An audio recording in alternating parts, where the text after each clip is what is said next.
मैं हरिंद्र नारायण यादव और आप देख रहे हैं झारखंड रक्षक न्यूज। मैं पलामू जिला प्रखंड सतबरवा और पंचायत बारी और ग्राम रायडरवा में उपस्थित हूँ और यहाँ पे काफ़ी से काफ़ी संख्या में ग्रामीण व्यक्ति जुटकर और प्रशिक्षण देने वाले जो कृषि से संबंधित है लोगों को जागरूक करने का प्रयास कर रहे हैं। खास जानकारी मैं उनसे यह लेने वाला हूँ कि आखिर किन किन प्रकार की जो समस्याएं हैं उसे निजात करने के लिए कौन कौन सा कदम उठाना आवश्यक है। सर जी, आपका शुभ नाम? मेरा शुभ नाम वरुण सिंह यादव है और बीटीएम सतबरवा के पद पर कार्यरत हूँ। सर जी, हम आपसे जानना चाह रहे हैं यहाँ पे काफ़ी से काफ़ी संख्या में लोग हैं, इन्हें आप क्यों बुलाए हुए हैं? देखिए, ये एग्री स्मार्ट ग्राम के योजना के तहत ग्राम रजडेरवा का चयन किया गया है। इसमें कृषि और कृषि संबंधित योजना के बारे में 10 दिवसीय प्रशिक्षण कार्यक्रम चल रहा है।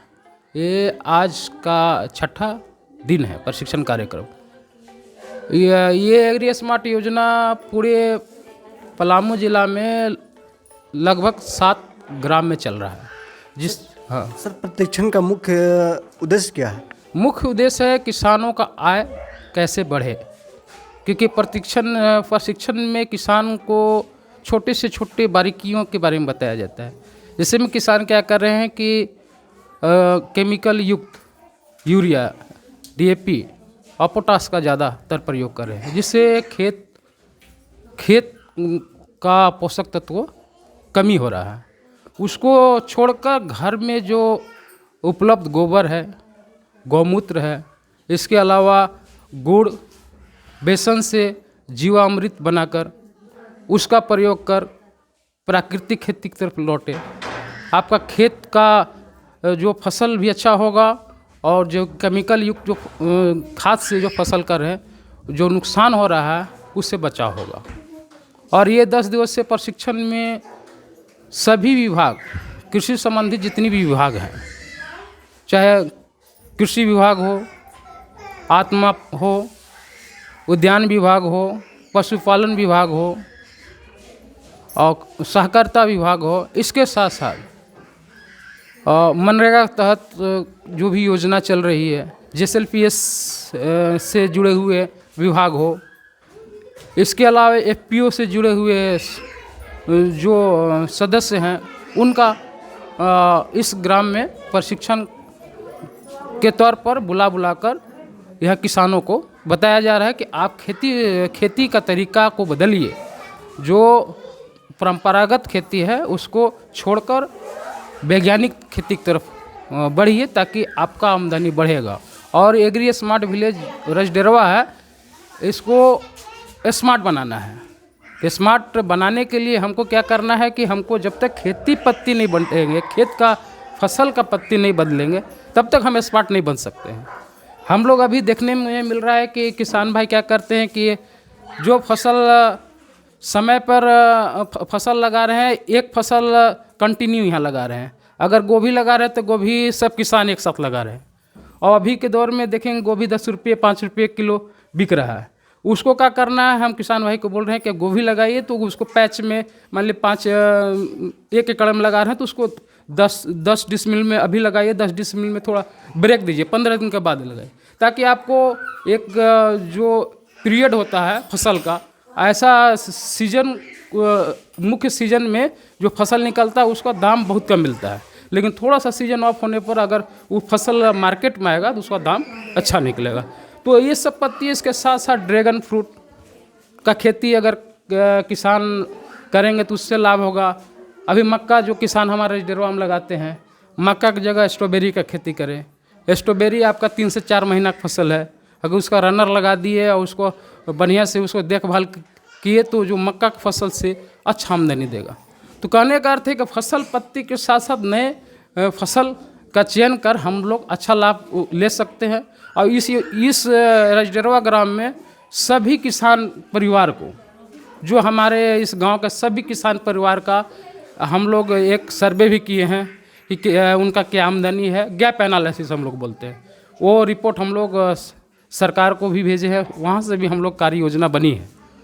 इसके तहत बहुत सारी योजना यहाँ पर चलाया जाना है, जिसमें आपका लिफ्ट इरिगेशन का काम में यहाँ पर होना है, सोलर कोल्ड स्टोरेज का काम होना है, यहाँ से पशु गर्भधारण और टीकाकरण का एक इकाई, छोटी सी इकाई इस ग्राम में बनाया जाएगा। इसका साथ प्राकृतिक संसाधन केंद्र के तहत आपका वो केंद्र यहाँ पर ही बनाकर यहाँ किसान को आपको जैविक खेती के बारे में बताया जाएगा, उसका कैसे उसका खाद बनता है, जैसे गोबर से आपका केचुआ खाद कैसे बनता है, जीवामृत कैसे बनेगा, घना अमृत कैसे बनेगा, इसके साथ साथ निमास, तो ये सब जो खाद कैसे बनेगा। कहने का अर्थ है कि हमको केमिकल युक्त खाद को छोड़कर प्राकृतिक खाद जो हमारे पास संसाधन उपलब्ध है उसी से खाद दवा बनाकर हम खेत में उपयोग कर अपना लाभ कमा सकते हैं। हम लोग यहाँ मिट्टी का सैंपल भी लिए हैं, मिट्टी का सैंपल लगभग 100 किसान का लिए हैं। उसका मिट्टी में क्या तत्व, पोषक तत्व कमी है उसके बारे में हम लोग उसका जानकारी भी प्राप्त किए। इसमें देखा गया है कि मुख्यतः 5 पोषक तत्व कमी, हमारे रजडेरवा गांव में 5 पोषक तत्व कमी है, जिसमें कॉपर है, मैग्नीज है, आपका जिंक है, आयरन है। और कोई भी फसल उगाने में 5-5 पोषक तत्व कमी हो तो समझिए कि मिट्टी को जब तक सुधार नहीं होगा कैसे उसका खेती कर सकते हैं। सर लेकिन ये गांव तो हमेशा लोगों को बराबर अच्छी सब्जियां देती है। सब्जियां, देखिए सब्जियां उत्पादन करना कला है, लेकिन इसके अलावा मिट्टी भी स्वस्थ रखना जरूरी है। जब तक कोई भी चीज़, अगर मिट्टी स्वस्थ नहीं रहेगा तो सब्जी उत्पादन अच्छा से नहीं। अभी तो हम उसमें यूरिया का डोज या डीएपी का डोज अगर 1 किलो दे रहे तो अगले बार 1.5 किलो देकर उसमें हैवी डोज वाला इंसेक्टिसाइड डालकर उसको तो उत्पादन कर रहे हैं, लेकिन उस फसल में जो भी हम डोज डाल रहे हैं वो फसल में टॉक्सिसिटी के रूप में हमारा हो रहा है। उसको अगर हम उसको लैब में जाकर उसमें टेस्ट करें तो हमारा टॉक्सिसिटी फल जो प्रोडक्ट हुआ उसमें ज़्यादा बढ़ जाता है। तो उसको कम करके, क्योंकि हमको एज ए भोजन के रूप में उपलब्ध कराना है, और इसके साथ साथ मिट्टी भी सख्त होते जा रहा है। जब डीएपी डालते हैं, यूरिया डालते हैं तो क्या होता है कि मिट्टी हमारा पकड़ ले रहा है, ज़मीन को कड़ा कर दे रहा है। तो उसको क्या है कि हम आने वाला जनरेशन को भी बचाना है। हमको मिट्टी को स्वस्थ नहीं रहेगा तो उत्पादन कैसे होगा? वो तो हम उत्पादन अभी कर रहे हैं, लेकिन 2 साल, 5 साल, 10 साल में मेरा मिट्टी बंजर हो जाएगा। लेकिन अगर उसको बचाना है तो हमको जो पुरानी पत्ती है, गोबर गौमूत्र से बना हुआ प्रोडक्ट, जैसे आपका निमास बताए थे, आपका ये जीवामृत बताए थे, घना अमृत बताए थे, इससे बना हुआ प्रोडक्ट को खेत में यूज कर हम लोग मिट्टी को सुधार कर सकते हैं। अगर मिट्टी स्वस्थ है तो कोई दिक्कत नहीं। फसल उत्पादन करने से क्या होगा कि फसल उत्पादन करने में अभी क्या है, कीड़ा बहुत ज़्यादा। अगर एक फसल उत्पादन करना है तो उसमें आपका 10 प्रकार कीड़ा आ रहा है। कारण है कि हमारा उस तरह का मिट्टी अस्वस्थ है। तो स्वस्थ बनाने के लिए हमको वो जो जहरीले जो हम लोग दे रहे हैं खाद, उसको छोड़ना है। हमको जो नेचुरल खाद है उसकी तरफ मुड़ना है, तभी हम खेती को आगे बढ़ा सकते हैं। जैसे कि आप लोग बदलाने का प्रयास कर रहे हैं कि इस तरह से फसल लगाएं, तो कहीं ना कहीं इनके साथ एक समस्याएं उत्पन्न होती है, वे जल वगैरह का। तो इस पर आप लोग क्या कहना चाहेंगे सर? देखिए, सबसे पहले तो समस्याएं किसान के साथ हैं कि बहुत ऐसा जगह है जहां की पानी का अभाव है, सिंचाई पूरी तरह से पर्याप्त नहीं है जितना कि मिलना चाहिए किसान को। तो उसके लिए भी योजनाएं चल ही रही हैं। जगह जगह सरकार का सोलर सिस्टम लगाया हुआ है पानी का, और जहां मतलब पानी नहीं पहुंच पा रहा है वहां के लिए भी आगे योजनाएं हम लोग प्रयास हमारा यही है कि किसानों तक किसी भी सरकारी योजना के माध्यम से जल स्रोत की व्यवस्था की जाए, जिससे कि किसानों को अपना खेतीबाड़ी में कोई समस्या न हो। हम यहाँ जो है धावाडी समृद्धि महिला किसान प्रोड्यूसर कंपनी लिमिटेड, हमारा एफपीओ जो है, जो कि महिला किसान दीदियों का एक संगठन है और उसी में हम कार्यरत हैं। तो उसके अपने एफपीओ के माध्यम से भी हमारा ये प्रयास है कि जो किसान दीदी हैं वो अपने खेतीबाड़ी के लिए जो बीज लेते हैं, तो हमारा ये प्रयास है कि उनको बीज समय पर और बाज़ार से सस्ते दर पे हम उपलब्ध करा सकें।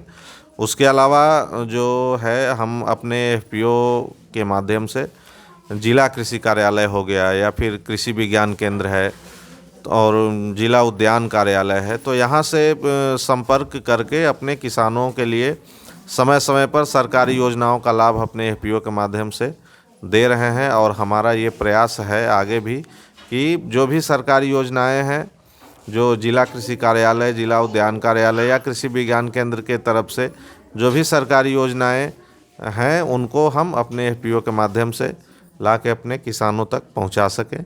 ये हमारा प्रयास है और आगे भी निरंतर ये प्रयास रहेगा। सर जी, आपका शुभ नाम? जी, मेरा नाम है मुकेश और मैं JSLPS में कार्यरत हूँ। सर जी, हम आपसे जानना चाह रहे हैं कि आप जैसे देख रहे हैं कि काफ़ी से काफ़ी संख्या में लोग इकट्ठे हुए हैं, आप लोग का बात सुन रहे हैं। क्या लगता है कि ये आपका बात सुनते हुए आगे कार्य कर पाएंगे? जी, हम लोग कोशिश कर रहे हैं दीदी लोग को, जो केमिकल युक्त खाद, जो केमिकल से जो खेती बाड़ी हो रहा है, वो न करके जैविक तरीक़ा से दीदी लोग को प्रयास कर रहे हैं कि जागे, और जो रोग बीमारी आ रहा है, हमारे मिट्टी बर्बाद हो रहे हैं, खेत बंजर हो, उससे बचे, वो प्रयास करें। और दीदी लोग भी सीख रही है, जो करती है कुछ कुछ, और हम लोग जो प्रशिक्षण के माध्यम से उन लोग को करने के प्रेरित करने की कोशिश कर रहे हैं। सर, जैसे आप बतला रहे हैं कि रासायनिक खाद की वजह से ज़मीन बर्बाद हो रही है, कहीं ना कहीं जो फसल है वे बर्बाद हो रही है। सर, तो उससे हम लोग सेवन करते हैं तो हमारा ज़िंदगी में भी ज़्यादा ये असर देखने के लिए मिल सकता है। जी, हम लोग जो अभी देख रहे हैं कि कब कखनी किसका मौत हो जा रहा है, वो हम लोग देखने से समझ पा रहे हैं कि जो हम लोग केमिकल खा रहे हैं उससे ज़्यादा प्रभावित हो रहा है। पहले के दादा परदादा जो थे, जितना जीवन जी पाते थे, वो अभी हम लोग नहीं जी पा रहे हैं। इसीलिए हम लोग कोशिश कर रहे हैं कि जैविक खेती की तरफ जाए। दीदी लोग के प्रति प्रशिक्षण के माध्यम से बता रहे हैं और कोशिश कर रहे हैं लग के हम लोग इस डेरवा गाँव में करने की कोशिश करें। सर, ये आपसे जानना चाह रहे हैं कि जैसे अभी हार्ट अटैक का ज़्यादा समस्याएं देखने के लिए मिल रही है, इसका वजह आप क्या मानते हैं सर? देखिए, अभी जो हार्ट अटैक की समस्याएं हैं और भी स्वास्थ्य संबंधी जो समस्याएं हैं, उनमें मुख्य रूप से हमारा जो दिनचर्या है, जो हमारा खान पान है, वो एक बहुत बड़ी अपनी भूमिका निभा रही है। क्योंकि पहले के समय में जब देखा जाए तो हमारे दादा परदादा जब होते थे, या अभी भी बहुत सारे वृद्ध किसान यहाँ हैं, तो उन लोग अपने समय में पहले क्या होता था कि जब भी खेती करते थे तो जैविक खाद से, गाय के गोबर से, या फसल का जो कटा हुआ फसल का जो अवशिष्ट पदार्थ है, उन सबको खाद के तौर पर अपने खेत में यूज किया करते थे। लेकिन आज समय बदल गया तो लोग अपने खेत में ज़्यादा आर्थिक आमदनी कमाने के वजह से भी कहा जाए कि अपने खेतों में जो है सो कि रासायनिक उर्वरक का उपयोग बहुत ज़्यादा कर रहे हैं। और रासायनिक उर्वरक का उपयोग होने से हमारी मिट्टी की जो प्रजनन क्षमता है, उस पर कहीं ना कहीं बहुत ही बुरा प्रभाव पड़ रहा है। इसलिए लगातार हमारा ये प्रयास है और सरकार का भी यही प्रयास है कि ये खाद युक्त जो खान पान का जो सामग्री है, इसको कम से कम किया जाए, और जो हमारे पुराने पद्धति से किसान लोग खेती करते थे, उस पद्धति में वापस लौटा जाए। और स्वास्थ्य को मद्देनज़र रखते हुए मोटे अनाज का जो उत्पादन पहले होता था, जो कि अभी लगभग बंद ही हो चुका है। दो चार हमें नाम बता दीजिए सर। हाँ, वैसे में जैसे कि आपका मड़ुआ हो गया, और पहले लोग कोदो खाते थे, कोदो का भात, तो बहुत मतलब वो शरीर के लिए बहुत ही लाभदायक चीज़ था, जो कि अभी भरसक नहीं मिलेगा। सावा हो गया, मड़ुआ हो गया, जिनोर हो गया। तो इस तरह का जो मोटे अनाज का जो उत्पादन है, उस पर कहीं ना कहीं जोर है कि वो फिर से उसका उत्पादन हो, और रासायनिक खाद के जगह पर जैविक खाद का उपयोग हो, जिससे कि हमारा फसल भी सुरक्षित रहे, हमारी मिट्टी जो है, हमारी माँ है, वो भी सुरक्षित रहे, और जो किसान भाई हैं उनका भी स्वास्थ्य अच्छा रहे। सर जी, मैं आपसे जानना चाह रहा हूँ कि अभी जो सावा और मड़ुआ की आप बात किए, क्या आपको मिलेगा तो आप सेवन करेंगे? बिल्कुल, क्यों नहीं करेंगे। उससे हमको बहुत सारा बेनिफिट है। हमारा सबसे पहले जो अभी आपने बताया था हार्ट अटैक की समस्याएं, तो हार्ट अटैक की समस्याएं आखिर शरीर में क्यों हो रही हैं? शरीर को जिस चीज़ से जो चाहिए, जैसे जो भी खाने की जो वस्तु है, उससे जितना प्रोटीन चाहिए उतना प्रोटीन अभी शरीर को मिल नहीं पा रहा है। और जो प्रोटीन युक्त जो सामग्री है, उनके इस्तेमाल पर लोग बहुत ही कम ध्यान दे रहे हैं। जैसे कि जो मोटा अनाज का हम बात किए, जैसे मड़ुआ हो गया, ज्वार, बाजरा, ये सब शरीर के लिए बहुत ही लाभदायक है। पहले के ज़माने में लोग मकई करते थे खेती, तो उसका घाटा बना के बड़े चाव से खाते थे। घाटा और माठा खाते थे तो मतलब समझिए कि उस सारा व्यंजन उसके आगे फेल था। लोग बड़ी चाव से खाते थे, तो उस समय बीमार भी कम पड़ते थे। लेकिन अब उसके तरफ किसी का ध्यान नहीं है। अब सब जो सर एक मिनट, किसके तरफ ध्यान नहीं है? वही जो मोटे अनाज से बनी हुई सामग्रियां हैं, जो घाटा हम बात कर रहे हैं। सर अभी तो आपको ये क्या कहते हैं, मक्का की व्यवस्था हो सकती है, आप खाएंगे? हम व्यवस्था करा सकते हैं। खा रहे हैं, हम खाते हैं। मक्का का व्यवस्था है वहाँ,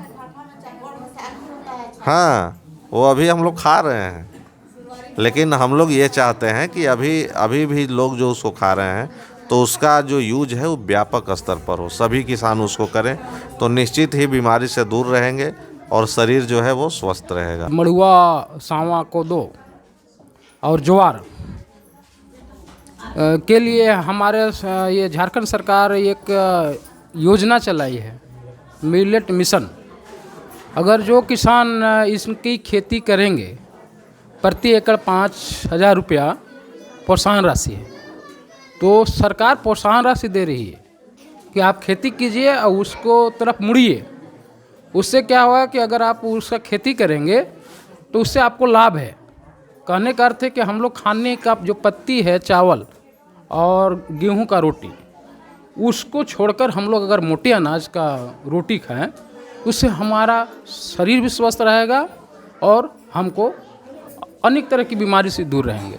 इसको प्रोत्साहन के लिए सरकार आपका मिलेट मिशन लाई है। अगर जो किसान उस खेती करेंगे, उसको प्रोत्साहन के रूप में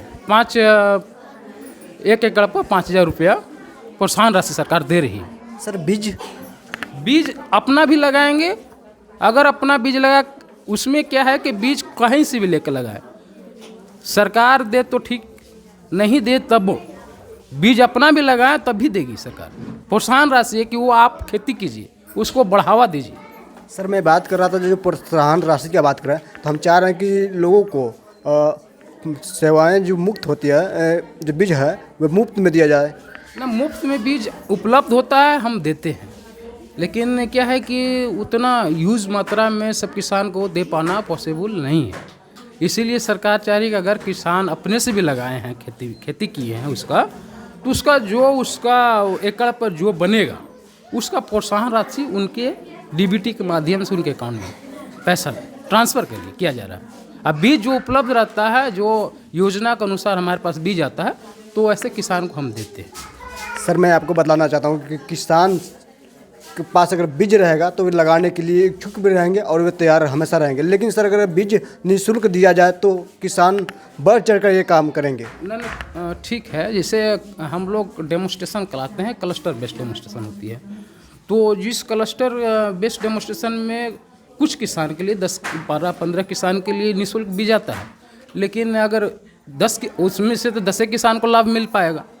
और ये है कि अगर उनको देखा देखी अगर और किसान, हमारे सतबरवा में तो 20,000 किसान हैं, अगर 20,000 में 10,000 किसान अगर मुर्गा खेती करें तो 10,000 का भी लाभ मिलेगा। लेकिन उतना हम लोग बीज उतना प्रोवाइड नहीं कर पाते हैं। कारण ये है कि हम लोग डेमोन्स्ट्रेशन के रूप में देते हैं, जो भी विभाग देती है प्रत्यक्षण करके उसको देखना है। अब इसमें है कि आपको प्रोत्साहन राशि सरकार दे रही है, अपना बीज लगाइए और पैसा हमसे लीजिए। अपना खेत में जो बीज लगा रहे हैं उसका फोटोग्राफ होगा और उसका जो भी आप बीज लगाए हैं, जो आपका कितना प्रोडक्शन हुआ, प्रति एकड़ 5,000 रुपया सरकार उसको प्रोत्साहित करने के लिए, खास कर ये आपका जो मोटे अनाज की खेती है, अगर अपना भी लगाएं तब वो, जैसे लोग बोलते हैं कि हम सरकारी बीज लगाए तभी हमको लाभ मिलेगा, इसमें अपना भी बीज लगाए हैं तब भी लाभ मिलेगा।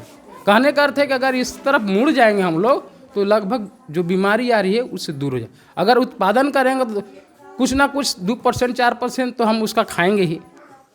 घर में अगर प्रोडक्ट होगा तो आप नहीं हो पता, आप थोड़ा सा बना के देखेंगे कैसा उसका लगता है, टेस्ट कैसा लगता है, उसी बहाने हम लोग आदत में आ जाएगा। इसीलिए सरकार चाह रही है कि उसको प्रोत्साहित करे कि आप उसको लगाइए। हम उसका जो भी आपका जो कॉस्ट लगेगा लगाने का या काटने का या फसल में जो भी हुआ उसका हम लागत हम देंगे। तो ये मिलेट मिशन योजना भी सरकार, झारखंड सरकार लाई है। तो ये बहुत अच्छा स्कीम है। अब ये क्या है कि हम लोग बीज के चक्कर में रहेंगे। अब बीज अगर नया भी मिले तो कहीं से भी बाजार से भी लेकर लगाने से भी सरकार दे रही है, और जो हमारे पास उपलब्ध रहेगा तो हम तो देंगे ही। लेकिन क्या होता है कि एट सीजन पर कुछ किसान का ही मिल पाता है, क्योंकि उस तरह से आवंटन आएगा। यूज किसान 10,000 किसान को देना है तो 200-400 किसान को एक तरह से डेमोस्ट्रेशन फील्ड में कराते हैं। सर अब आप अभी तक कितने किसानों को दे चुके हैं?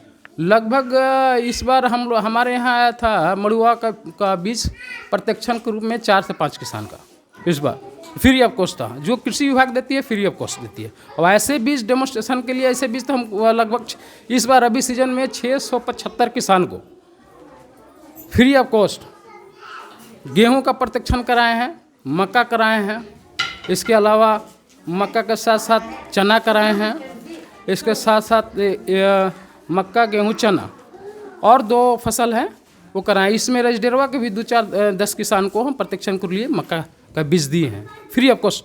कृषि विभाग से जो भी बीज आती है फ्री ऑफ कॉस्ट। इसके साथ साथ इनपुट जो भी उसके जैसे आपका यूरिया जो नैनो यूरिया हम लोग जो बोले वो बड़ी वाली नहीं, नैनो यूरिया। इसके साथ साथ आपको डोलोमाइट पाउडर, फास्फोजिप्सम पाउडर, कार्बेंडाजाइम ये वाला जो है, इससे बीज उपचार का दवा, इसके साथ साथ नीम तेल, ये सब जो किसान का और ब्लॉकचेन टेक्नोलॉजी के माध्यम से, ऐसे नहीं वो OTP किसान OTP देते हैं, से नहीं अब बोलते हैं कि हम लोग कोई भी बैंक से पैसा निकालते हैं तो OTP मांगता है। उसी तरह से हम लोग का कृषि विभाग ब्लॉकचेन टेक्नोलॉजी लाई है। OTP किसान देंगे तो उनका बीज अलाउट हो जाएगा और बीज किसान अपना लेके खेती करेंगे।